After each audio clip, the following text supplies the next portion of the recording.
Est-ce que ce n'est pas finalement la force aussi de la décision allemande qui a été si décriée en France, de décision de sortie du nucléaire en 2011, l'Energiewende?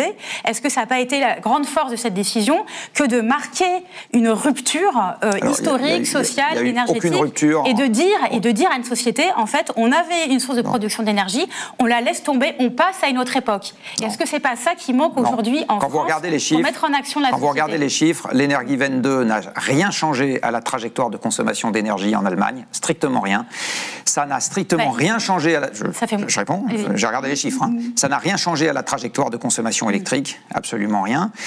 Les Allemands continuent à avoir d'énormes bagnoles et à être contre les limitations de vitesse sur les autoroutes. Ils continuent à avoir de l'industrie lourde dont ils font la promotion autant qu'ils peuvent. Enfin, je veux dire, ça n'a strictement rien changé à la mentalité allemande, absolument rien. La seule chose que ça a changé, c'est qu'ils ont émis plus que ce qu'ils auraient pu émettre en abandonnant le charbon et en gardant le nucléaire. Donc je continue, j'ai dit que cette décision était une erreur, je persiste et signe, les Allemands, c'est une erreur, et je finis. Et en plus, ils nous empoisonnent, parce que les centrales à charbon, ça fait des particules fines, et les particules fines des centrales à charbon contribuent à tuer quelques milliers de personnes par an en Europe, donc la décision allemande n'a aucune vertu. Ils ont quand même beaucoup d'énergies renouvelables qui se sont développées, et alors, ça, ils auraient pu les mettre en plus du nucléaire, où est le problème?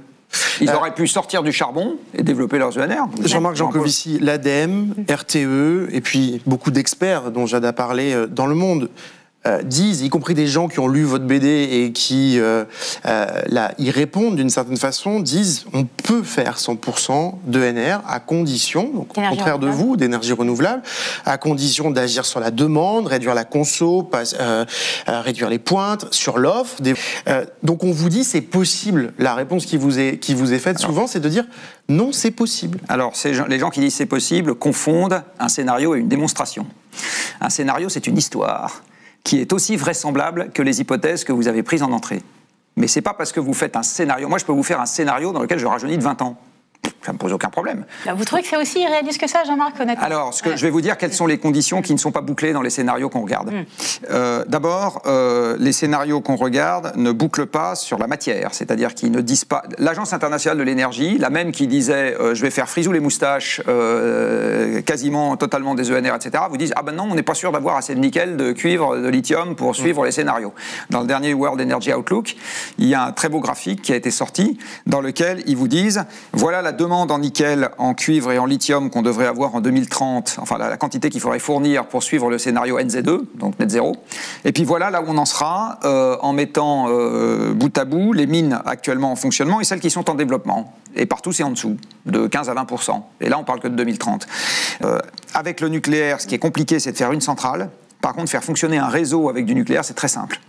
Avec des éoliennes et du solaire, c'est l'exact inverse. C'est-à-dire faire un panneau ou faire une éolienne, c'est simple. Faire un réseau complet avec que ça, c'est très compliqué. Du reste, personne n'y arrive pour le moment. Un réseau d'électricité. Oui, et en ce qui concerne la biodiversité, là c'est pareil, ça a été documenté. Les biologistes vous disent, le nucléaire c'est mieux parce que ça demande, en gros, il faut 10 fois plus de métal. 10 à 50 fois plus de métal, ça dépend du métal. Pour exploiter une énergie diffuse, comme le vent ou le soleil, que pour exploiter une énergie très concentrée comme le nucléaire. Donc par kilowattheure, il faut 10 à 50 fois plus. Il faut 1000 fois plus d'espace.